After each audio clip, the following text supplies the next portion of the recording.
There is always a temptation to escape in the prison. Always. Always the temptation is there. Okay, ladies and gentlemen, just to give you an understanding and a picture of how we will try and spend some of the hours in the cells. As we all know now, every day prisoners will go out and do prison work. But around 4:30 to 5 o'clock, prisoners will be locked in their cells in the afternoon. Now, this is what we will do. Though we were not allowed, we will have political education classes taking place in the cells. We simply sit down as a group of prisoners in that particular cell. We conduct a political education session. It's a political class. You use political literature secretly prepared by the leaders, the senior leaders that were in the prison. Leaders like Nelson Mandela, Harry Gwala, Zefum Tupel, Toivo Chatoivo, Zitulele Tlindi, Walter Sisulu, you name them, all our senior leaders. That was one of their responsibilities. That is the material we use in the cells. For about 1 hour, you have political education classes. It's not allowed, but you do it. 2, using newspapers that you gather illegally. Newspapers that you steal from the guards. Newspapers that you get from some of the guards that are reasonable and lenient or considerate. Newspapers that you get from some of the common law or criminal prisoners. In the 70s and 80s, criminal prisoners were not in this maximum prison. They were staying in their own smaller prison that side. But it was always possible to see them almost every day by chance. So that is how we gather our news. Put together a news bulletin so that in your cells, one prisoner in that cell, a cell will have plus minus 40 people. One prisoner will then loud and clear read those political news, one article at a time. And then as a group of prisoners, you analyze those political news. Analyze those political news. It's just a formal session. 30, 40 minutes later, we have finished your news reading and news analysis. But it does not stop you from continuing discussing these news and analyzing these news outside that formal class. You just continue doing that. But a formal, official one, first hour, political education. And then the other 30 to 40 minutes, news reading, news analysis. The third item on your agenda is something like 10 minutes, sometimes 8 minutes, sometimes 5 minutes. You sing your freedom songs, you do your protest or resistance dance, you mix it with your cultural forms of dance. You mix it with chanting political slogans. Sometimes slot in political poetry. One guy or two guys, they have prepared some political poetry. You give them a chance to come in, recite that political poetry. They pump you up even more. They agitate you even more. Of course, as you sing these freedom songs, doing your resistance dance, all these things, they create that energy, positive energy in the cells, great vibe in the cells, highly charged environment in the cells. It's all political. It may be songs, it may be dance, but in the main, it's just a political activity. Now, mix that politically inspired cultural activities. You mix that with your political education. You mix that with your news reading and news analysis. You mix that with your general good unity as prisoners, good rapport as political prisoners, good unity as prisoners. All these things will always ensure that as political prisoners, mentally, emotionally, we were very, very strong. Very, very strong group of prisoners. We might have been weak physically because of poor prison diet and lack of physical exercise and so on. But when it comes to mental part of it, the emotional part of it, never weak in that area. We were always very, very strong in that area.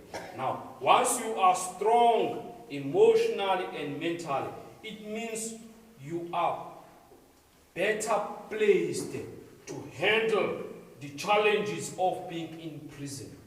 You are better placed to deal with those challenges of being in prison.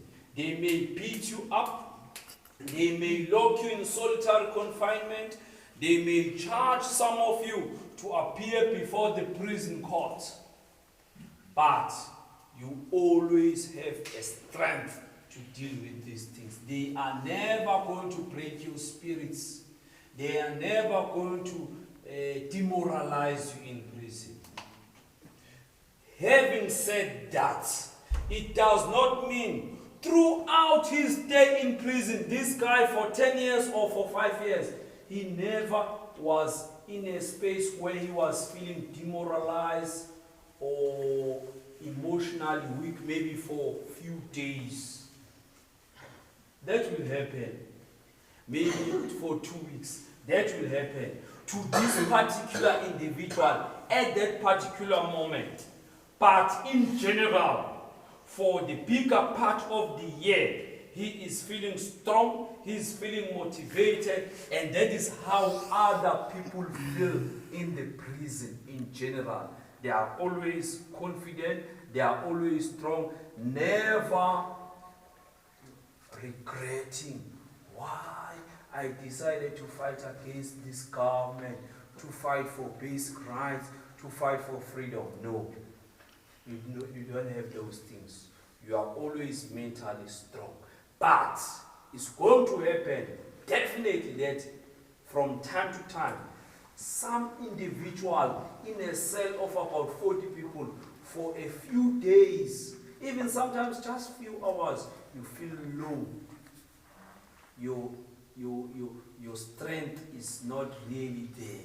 It's gonna happen. But in general, as a group of prisoners, the motivation is there, the morale is high, the unity is also very, very strong.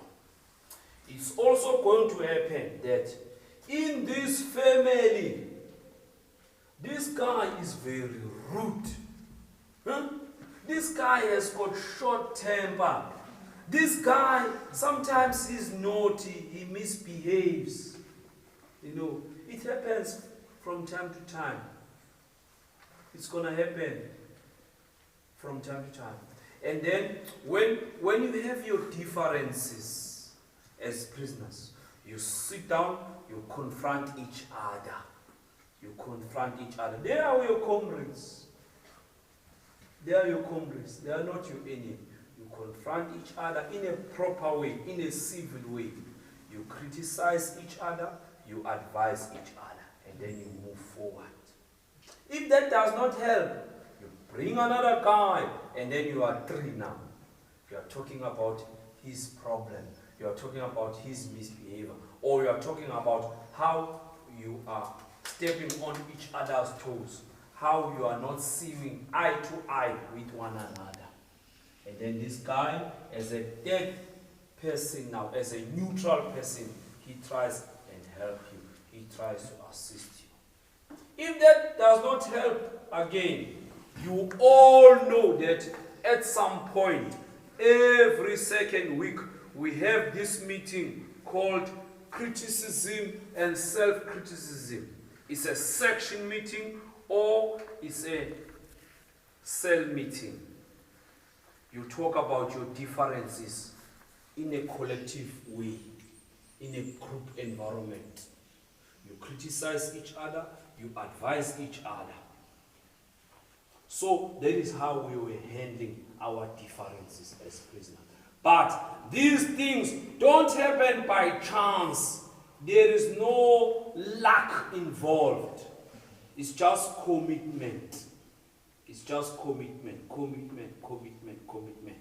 But even if there is that strong commitment, but there must also be a structured way of doing things. You must have people that are leading you in your section, people that you appoint and say, you guys, 10 of you or 8 of you, you are going to be our leaders here. You are our section committee, you are going to be our leaders. You organize all these things. You coordinate all these things. If you see some areas where we differ, you step in so that we can solve our differences. So there is no lack. It's just commitment, and then you structure yourselves. Have people who will take those leadership responsibilities to lead you. And then you also give them space and respect to lead you in the right way. But these guys in this section, they also know there is Mandela somewhere, there is Walter Sisulu somewhere in the prison, there is Harry Kwala, there is Zephyr Tupeng.